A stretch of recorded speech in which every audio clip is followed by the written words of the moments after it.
हमारे special mobile magistrate साहब ने एक केस है हमारे नोटिस में, बार एसोसिएशन के नोटिस में ये आया है, ये Pradeep Kumar versus Jagjit Singh and others.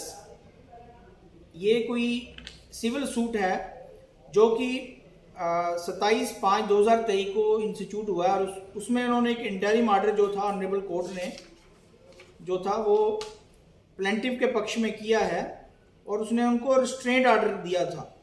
अब रिस्ट्रेंट आर्डर जब एक सब्जुडिस हो जाता है तो मान लीजिए अगर वो उसमें कोई भी पार्टी जो है अगर रेवेन्यू अथॉरिटी के पास एप्लीकेशन देती है तो रेवेन्यू अथॉरिटी को जब ये पता चल जाता है कि मामला कोर्ट में चला गया है तो रेवेन्यू अथॉरिटी तब तक जो है वो वहाँ पर स्टे हो जाता है, वो वहाँ पर अपनी जो कलम है उसको विराम लगा देते हैं और पार्टीज को यही कहते हैं कि आप पहले कोर्ट में मैटर सॉल्व कीजिए।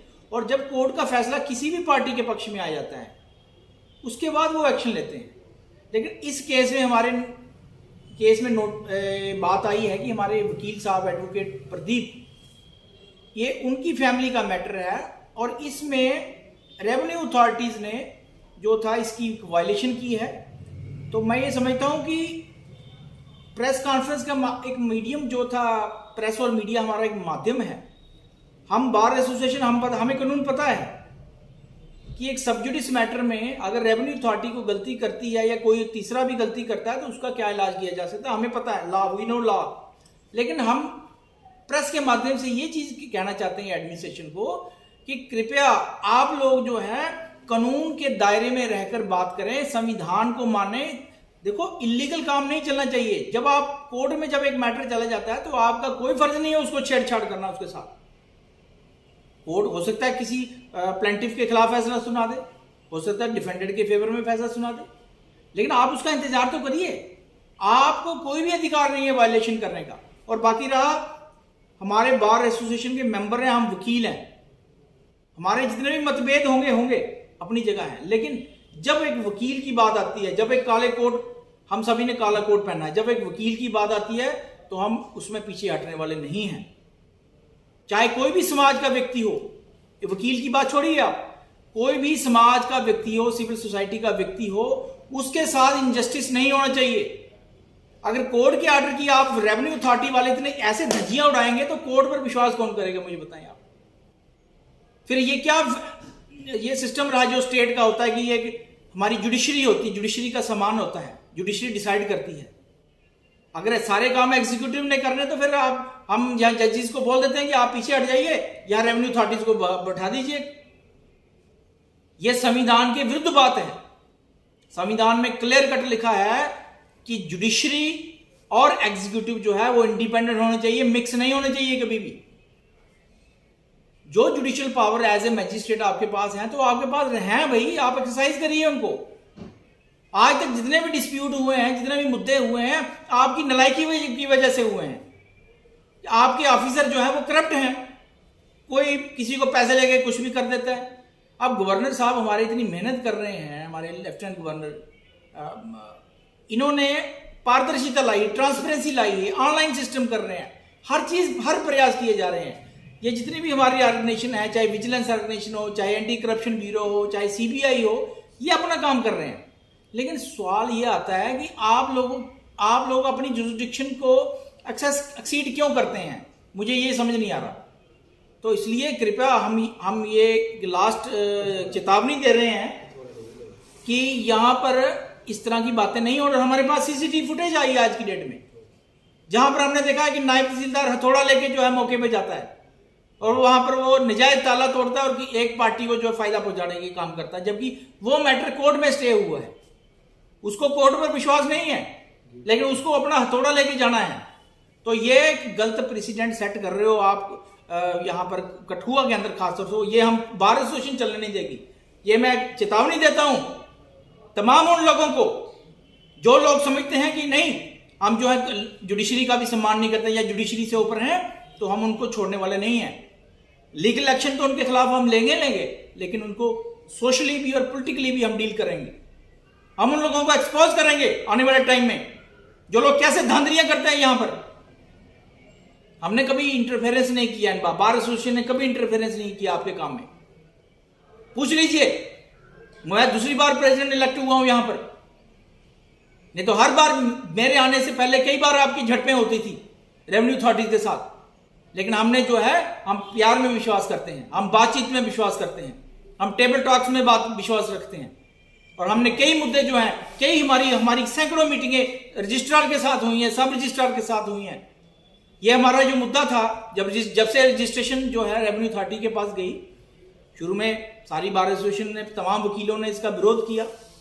बाद में कोई जम्मू बार और दूसरे लोगों के साथ सेटलमेंट बनी। अल्टीमेटली गवर्नमेंट ने कहा कि हम इसको एक अलग डिपार्टमेंट बनाएंगे, आपके जितने भी LLB लॉ ग्रेजुएट्स लड़के हैं सारे, उनको रिक्रूट करेंगे।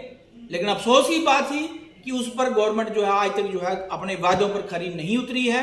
जबकि और जो दिक्कतें थी, हमारी दिक्कतें बढ़ गई हैं।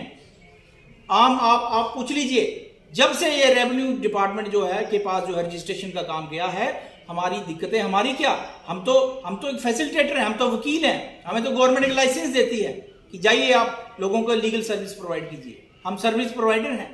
लेकिन सवाल यह है कि हमें भी दिक्कतें हैं और आम लोगों को भी दिक्कतें आ रही हैं। उन दिक्कतों को मिनिमाइज किया जाए, उसको बढ़ाया नहीं जाए। पिछले दिनों यहाँ डिमांड थी, हमें कभी एक ऑफिस में बिठा दे, उनको जगह नहीं देते थे। आज हमारा जो सब रजिस्ट्रार का ऑफिस है एक अलग बिल्डिंग में चल रहा है। इसके लिए भी हमारी बार एसोसिएशन ने बड़ा प्रयास किया और उस वक्त के हमारे रजिस्ट्रार सुरेश शर्मा जी, जो आज ADC सांबा है, उन्होंने भी बड़ा सहयोग दिया। तो मेरे कहने का मतलब ये है कि हर व्यक्ति अपने दायरे में रहे। सब रजिस्ट्रार को ये पता होना चाहिए कि मेरी पावर्स क्या हैं, रजिस्ट्रार को ये पता होना चाहिए कि मेरी पावर्स क्या हैं। अगर आपने लॉ नहीं किया तो इसमें हमारा वकीलों का कोई फॉल्ट नहीं है भैया। आप पढ़िए, कानून पढ़िए, नहीं भी किया तो कोई बात नहीं। आप अगर हमसे कोई असिस्टेंस चाहिए, बार एसोसिएशन से कोई असिस्टेंस चाहिए, हम एक पैनल आपको प्रोवाइड कर देंगे, जो भी आपको लीगल रिसर्च वर्क जो प्रोवाइड करेगा, कोई जजमेंट प्रोवाइड करेगा, कोई रजिस्ट्रेशन के मतलब जो चीज़ें हैं, हम लोग हेल्प करने के तैयार हैं। लेकिन शर्त यह है कि चलना आपने है, आपने लोगों की समस्याओं को मिनिमाइज करना है, ना कि उनको बढ़ाना है। तो इसलिए इस तरह का जो प्रेसिडेंट है कि कोर्ट के आर्डर की धज्जियां जो सरेआम उड़ाई हैं रेवेन्यू अथॉरिटीज ने, ये इसका जो लीगल है, अब देखो एक्शन का रिएक्शन तो होना ही है, इसका लीगल रिकोर्स तो हम लेंगे। लेकिन हम ये चिता रहे हैं कि आगे से, आइंदा से किसी और गरीब व्यक्ति के साथ जो है इस तरह का धोखेबाजी, इस तरह का षड्यंत्र या इस तरह की गलत एक्सरसाइज, मेलाफाइड एक्सरसाइज जो है वो नहीं होनी चाहिए। ताकि नहीं तो फिर इंसाफ किसको मिलेगा। हम इंसाफ की बात करते हैं, अल्टीमेटली हमारा ऑब्जेक्ट है कि लोगों को जस्टिस प्रोवाइड करना है। तो जस्टिस तभी मिलेगा जब हर व्यक्ति जो है अपने दायरे में रहकर जो है काम करेगा। आज़ाद साहब, ये भी सुनने में आया है कि जो एडवोकेट प्रदीप जी है, उनकी सिस्टर घर में अकेली थी और जो रेवेन्यू डिपार्टमेंट वाले हैं उन्होंने उनका दरवाज़ा बाहर से बंद कर दिया, कुंडियाँ लगा दी, ताले लगा दिए, सरिये डाल दिए और उनको बाहर नहीं अपनी आवाज़ बोलने के लिए, या वो कुछ बोलती तो उनको वो मौका नहीं दिया गया और दूसरी पार्टी का जो है वो दरवाज़ा खुलाया। तो क्या कहना है आपने, ये क्या ट्रेसपासिंग का कुछ ऐसा? देखिए, ये तो सरासर CCTV फुटेज में सामने दिख रहा है। जैसे मैंने बताया कि एक नायब तहसीलदार, जिसको सेकंड क्लास मैजिस्ट्रेट कहा जाता है, एग्जीक्यूटिव मैजिस्ट्रेट, वो खुद थोड़ा लेके जा रहा है वहाँ पर मौके पे और ताला तोड़ रहा है और एक पार्टी को फायदा पहुंचा रहा है, एक पार्टी के खिलाफ काम कर रहा है, जबकि वो मैटर सब जुडिस है। वो कोर्ट ने उस जगह पर स्टे लगाया हुआ है कि जहां है भाई, जो है वहां खड़े रहे। लेकिन ये उसके बावजूद, जबकि उन्होंने कंप्लायंस रिपोर्ट भी कोर्ट ने इनसे मांगी थी, उन्होंने कंप्लायंस रिपोर्ट भी उनको नहीं दी। और उसके बाद इस तरह की एक्सरसाइज करना, मैं समझता हूँ कि ये डिपार्टमेंट जो है ये गलत काम है, जिसकी जितनी निंदा की जाए, बार एसोसिएशन इसको कड़े शब्दों में कंडेम करती है कि डिपार्टमेंट का कोई मसला नहीं है। मैं समझता हूँ कि अगर वो जमीन अगर किसी और पार्टी की, अगर कोर्ट फैसला करेगी कि इनको मिल जाए तो वो मिल जाए, हमें क्या दिक्कत है उसमें ना ही एडवोकेट प्रदीप छोड़ के कोई भी व्यक्ति हो। ये इंडिविजुअल की बात नहीं है, हम यहाँ इंडिविजुअल का मसला नहीं डिस्कस कर रहे, हम एक कॉज के बारे में बात कर रहे हैं कि आप किस तरह से एक्सरसाइज करते हो, आप किसी तरह से कानून की धज्जियां उड़ाते हो सरेआम, कि जुडिशरी जो है वो जो है सुप्रीम है। और मैं समझता हूं कि हमारे honourable deputy commissioner Kathua Rikesh Kumar ji, वो इस मसले पर जो है एक रिपोर्ट तलब करें, इंक्वायरी ऑर्डर करें भी ये क्या मामला है, कि कैसे एक ऑनरेबल कोर्ट का जो फैसला है, जो स्टे ऑर्डर था, उसको रेवेन्यू अथॉरिटीज ने वायलेट किया है। ऐसी कौन सी आफत आ गई थी आप लोगों को? मुझे ये समझ नहीं आ रही कि जहां पर ये पिक एंड चूज पॉलिसी है, कि जहां पर आपको कोई इंटरेस्ट है तो आप एक्सरसाइज करते हो, इवन कि आप एक्सीड कर देते हो अपनी पावर को, और जहां पर आपको कोई मसला नहीं है, जहां पर आपके ही लोग इन्वॉल्व होते हैं, जहां आपके लोगों के ऊपर दाग लगने की कोशिश होती है, या उनके ऊपर इंक्वायरी बैठती है, या कोई भी प्रश्न चिन्ह लग सकता है, तो वहां पर आप खामोश हो जाते हो। ये dole policy, pick and choose policy नहीं चलेगी। अगर आपने कार्रवाई करनी है, ठीक है, आप कार्रवाई करें, सब पर बराबर करें, सबको समान रखें, आपके लिए सब समान है। अगर मैं जाता हूं, अगर एक वकील जो है आपके पास जाता है, तो वो भी एक सम्मानित सिटीजन है सोसाइटी का, पढ़ा लिखा व्यक्ति है, उसको वैसा ही ट्रीटमेंट मिलना चाहिए। इवन कि एक गरीब आदमी, एक अनपढ़ आदमी अगर आपके पास जाता है, तो आपको उसको उसकी लैंग्वेज में उसको बिठा के उसका भी सम्मान है, क्योंकि देश जो है संविधान सबसे ऊपर है, संविधान से ऊपर कोई नहीं। ये भी हमें पता लगा है कि इसी मामले को लेकर 7 तारीख को तहसीलदार साहब को कोर्ट में तलब किया गया है। उसके बावजूद भी जैसे कोर्ट में केस चल रहा है, ऐसी उन्होंने मैलाफाइड एक्सरसाइज की, तो क्या कहना है आपका इसमें? देखिए, मैंने उस जो वीडियो फुटेज है उसमें तहसीलदार साहब तो कहीं दिख नहीं रहे हैं, नायब तहसीलदार और उनका जो अमला था वो सारा वहां था, पुलिस। मेरा कहने का मतलब तहसीलदार साहब को इधर बुलाया है 7 तारीख को उस केस में, पर नायब तहसीलदार साहब ने ये जो हरकत की है उस पे आपका क्या कहना है? देखिए, मुझे तो ये लग रहा है कि नायब तहसीलदार जो है वो ऑनरेबल कोर्ट्स, हमारे जो सब जज हैं, हमारे स्पेशल मोबाइल मजिस्ट्रेट जिनका ये ऑर्डर था, हमारे सुरेंद्र थापा जी, मैं समझता हूँ कि वो सोचते हैं कि मैं इनसे भी ऊपर हूँ। तो मैं ये समझता हूँ कि तहसीलदार साहब जो है उनका क्या रोल है क्या नहीं, वो तो ऑनरेबल कोर्ट उनको पूछेगी। कोर्ट उनको बुलाया है, तलबी है, अगर नहीं होंगे तो किसी वकील के थ्रू पेयर होंगे, पर्सनली पेयर होंगे, जैसा भी होगा कोर्ट अपना काम करेगी। लेकिन मेरे कहने का ये मतलब है कि डीसी साहब डिस्ट्रिक्ट एडमिनिस्ट्रेशन के यहाँ पर हेड हैं, उनको नॉलेज में ये चीज़ें होनी चाहिए, हैं या नहीं है, इसलिए हमने ये प्रेस कॉन्फ्रेंस की है कि उनकी नॉलेज में ये चीज़ होनी चाहिए।